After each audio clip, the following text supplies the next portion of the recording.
بسم اللہ الرحمن الرحیم اللہم صلی علی محمد وعلی آل محمد وبارک وسلم۔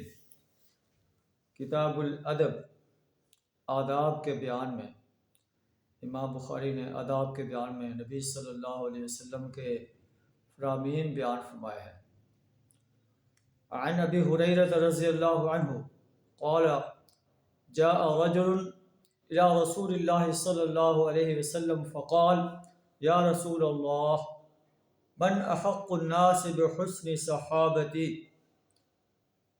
قال امک، رواہ البخاری۔ حضرت ابو ہریرہ رضی اللہ تعالیٰ عنہ بیان کرتے ہیں کہ نبی صلی اللہ علیہ وسلم کے پاس ایک آدمی آیا اور عرض کیا کہ اے اللہ کے رسول، میرے حسن سلوک کا سب سے زیادہ مستحق کون ہے؟ آپ صلی اللہ علیہ وسلم نے فرمایا امک۔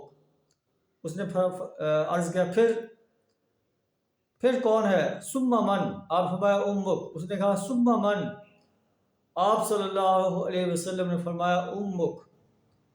پھر جب چوتھی بار اس نے کہا، آپ صلی اللہ علیہ وسلم نے فرمایا ثم ابوک، پھر آپ کا باپ۔ یعنی ماں کا حسن سلوک کا درجہ 3 درجے زیادہ ہے باپ سے، اس لیے کہ ماں نے تکلیف پر تکلیف اٹھا کر اسے اپنے پیٹ میں رکھا، پھر اس کا وضع حمل ہوا، پھر اس نے 2 سال دودھ پلایا۔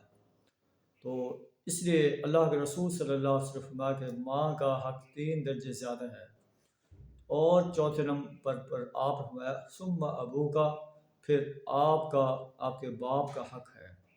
اللہ سے دعا ہے ہمیں اپنے والدین کے ساتھ حسن سلوک کرنے کی توفیق عطا فرمائے۔ آمین ثم آمین۔